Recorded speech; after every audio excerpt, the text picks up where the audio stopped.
Hey there. I just wanted to come and touch base with you. I hope everything's going well today. I hope that your day is filled with joy and with peace. And I was just thinking about you as I was walking around my house, just kind of hanging out here by myself today and spending time with the Spirit of God and just meditating on some things. And you came to my mind, and I just want to encourage you. I pray today that you've encountered God in a mighty way. I pray that He's been your strength today and your joy and your peace, and that today, for some reason, He has just been so real to you.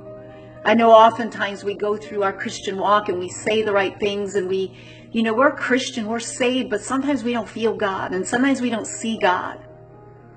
And sometimes, we probably feel like, we're the only ones that feels this way because everybody must feel God. But my prayer today is that today wasn't a day that you just by faith confessed Him as your Lord and by faith said, I'm a believer, but today something happened between you and your God where He just revealed Himself to you. And I know the day is young, and I just believe that He still can, that you could expect great things from God today, and God can just blow your mind today. He could just do something beyond anything you've ever seen in your life before today. For you. We often believe for other people, it's easy to believe that God will do something great for somebody else, like, I don't know, the pastor or the pastor's family, or, I don't know, preacher or someone that's been with God for a long time. But maybe you haven't been with God very long at all. But sometimes we struggle about, is he real? Is He with me? Is it just all in my head? Or is God in my heart? Is it real? And we have to contemplate that. Is it real in my life? Is it real in my walk? Is it real in my behavior, my convictions, my lifestyle, my attitude, what I believe, the way I talk about people, about things?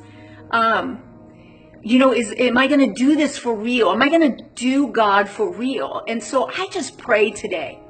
Maybe you feel like God's not close to you, that He just doesn't ever talk to you, that He is somewhere else opening up. You hear people say all the time, well, the Lord told me.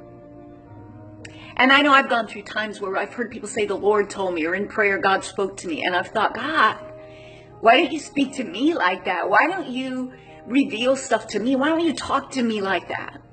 But I had to realize that I had to come to a place where I started listening. That God's always talking. He said, my sheep, they know my voice. They hear my voice.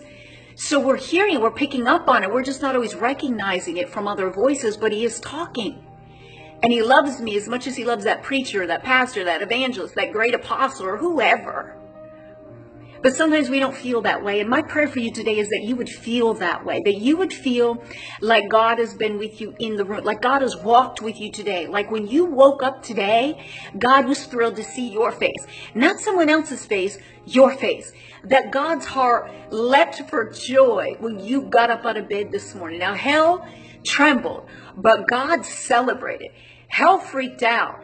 But God threw a party because you are up again. Another person that He loves so much. You ever get excited about someone, that you just love with all your heart? You just couldn't wait for them to get out of bed just so you could see them in the morning. Maybe your spouse, maybe your kids. You just want to see their face. The psalmist said, when I go to bed, you're with me. When I wake up, you're with me. God, you're always with me. And He thinks about you all night long. When you're sleeping and your mind has gone off somewhere else, God's thoughts are about you.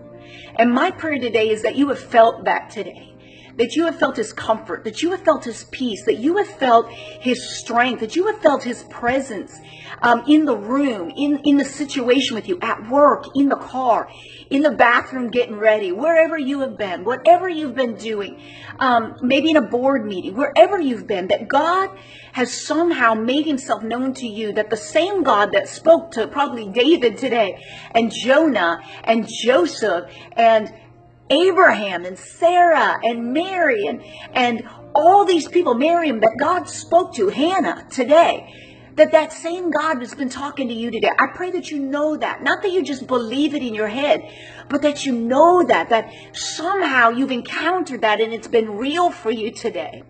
I just pray that His arms have been real around you today, and that His wisdom when you didn't know what to say today. You didn't know what to do. One moment you were lost. The next moment you knew. The next moment the answer was there. The next moment you were just assured that you knew that was God. I just pray that where there was no peace yesterday in a relationship with your children, your husband, your family, at your church, that somehow today the peace of God just came and ruled and reigned in your heart, and you said, yes, God is with me. God is for me. That's my prayer for you. That it's not make-believe today, but it's real. That it's not just what you profess, but it's what you know. That God isn't just someone you choose to follow and you hope you encounter someday, but that God showed up at your house, in your car, in your prayer time, in your worship time, in your bathroom, in your living room, in your office, at your school, that God showed up for you. That's what I pray, that God showed up for you. God bless you. Have a great, great, powerful, God-filled day today in Jesus' name.